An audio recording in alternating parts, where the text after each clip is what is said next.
तो अरविंद केजरीवाल देखिए पूरे 50 दिनों के बाद जमानत पर बाहर आए हुए हैं। सुप्रीम कोर्ट ने केजरीवाल को 1 जून तक अंतरिम जमानत दे दी है, फिर उनको सरेंडर करना होगा 2 जून को। आम आदमी पार्टी में जबरदस्त उत्साह है, जोश है। केजरीवाल की रिहाई से जैसे इंडिया गठबंधन में भी जान आ गई है।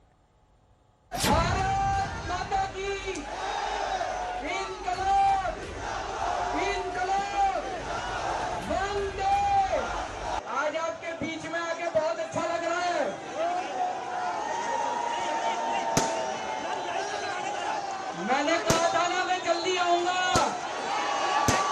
मैंने कहा था ना जल्दी आऊंगा, आ गया। पूरे 50 दिन, जी हाँ पूरे 50 दिन बाद केजरीवाल को अंतरिम जमानत मिली है। मैं तन मन धन से लड़ रहा हूँ, संघर्ष कर रहा हूँ तानाशाही के खिलाफ, लेकिन 140 करोड़ लोगों को तानाशाही से लड़ना पड़ेगा। तमाम दलीलों और बहस के मद्देनजर सुप्रीम कोर्ट ने केजरीवाल को तिहाड़ जेल से अपने घर जाने और लोकसभा चुनाव में प्रचार करने के लिए 1 जून तक अंतरिम जमानत दे दी। 21 मार्च को ईडी ने केजरीवाल को गिरफ्तार किया।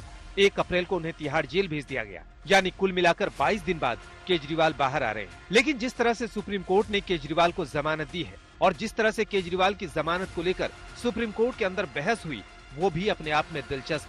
आइए आपको दिखाते हैं आज सुप्रीम कोर्ट के अंदर क्या क्या हुआ। जस्टिस संजीव खन्ना और जस्टिस दीपांकर दत्ता की बेंच सुनवाई शुरू कर दी और केजरीवाल के वकील अभिषेक मनु सिंह भी दलील पेश कर दी। अभिषेक मनु सिंह भी कहते हैं केजरीवाल कोई आदतन अपराधी नहीं, अगर उन्हें जमानत दी जाती है तो उनसे समाज को कोई खतरा नहीं है। इसके बाद सिंघवी कहते हैं कि केजरीवाल की गिरफ्तारी अवैध है और ये पीएमएलए एक्ट की धारा 19 का उल्लंघन है। सिंघवी कहते हैं कि जिस बयान के आधार पर गिरफ्तारी हुई है वो बयान दिसंबर 2022 से लेकर जुलाई 2023 के बीच हुई। गिरफ्तारी 21 मार्च 2024 को हुई। सिंघवी ने कोर्ट के सामने सवाल उठाते हुए तंज कसा कि क्या ईडी ने दोषी मुख्यमंत्री को फ्री घूमने के लिए छोड़ रखा था।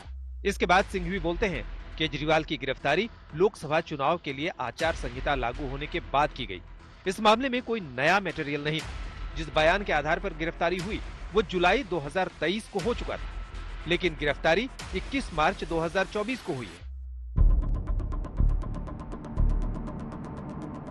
अभी तक अभिषेक मनु सिंघवी की दलीलों को सुन रहे ईडी के वकील की बारी आती है और वो केजरीवाल की गिरफ्तारी का विरोध करने के लिए खड़े होते हैं। ईडी के वकील कहते हैं कोई भी राजनीतिक व्यक्ति किसी भी साधारण और आम जनता से ज्यादा अधिकार का दावा नहीं कर सकता है। कोई राजनीतिक व्यक्ति इस बात का अधिकार नहीं रखता है कि उसे किसी आम जनता से अलग ट्रीट किया जाए और ना ही वो आम जनता से ज्यादा अधिकार रखने का दावा कर सकता है। इसके बाद ईडी के वकील दलील देते हैं कि चुनाव प्रचार के लिए केजरीवाल को जमानत नहीं दी जा सकती है। चुनाव प्रचार का अधिकार ना तो संवैधानिक अधिकार है और ना ही कानून।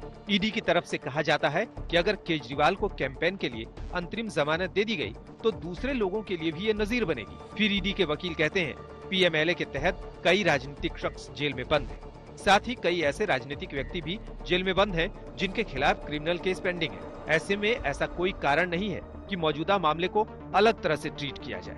ईडी के वकील एक और दलील रखते हैं, अगर चुनाव प्रचार के लिए अंतरिम जमानत दी जाती है तो ये नियम के साथ भेदभाव होगा, क्योंकि कोई भी पेशा या बिजनेस भी अहम है। कोई किसान की खेती या छोटे व्यापारी का काम भी उतना ही महत्वपूर्ण है जितना कि राजनीतिक पार्टी का चुनाव प्रचार। तो अरविंद केजरीवाल की जमानत का हेमंत सोरेन की पत्नी ने स्वागत किया है। कल्पना सोरेन का कहना है कि उम्मीद है कि उनके पति भी प्रचार के लिए बाहर आ पाएंगे। सुप्रीम कोर्ट से, ऑनरेबल सुप्रीम कोर्ट जी से जो आदेश आया है अरविंद केजरीवाल जी के लिए, वो उसको हम लोग बहुत स्वागत भी करते हैं, बहुत खुश भी हैं और ये उम्मीद भी है कि हमारे हेमंत सोरेन जी के साथ भी जल्दी से जल्दी ये खुशखबरी आए कि वो हमारे कैंपेनिंग में, झारखंड में कैंपेनिंग में और यहाँ पर में अपना सहयोग प्रदान कर सके। तो हम लोग बस उसी दिन का इंतजार कर रहे हैं।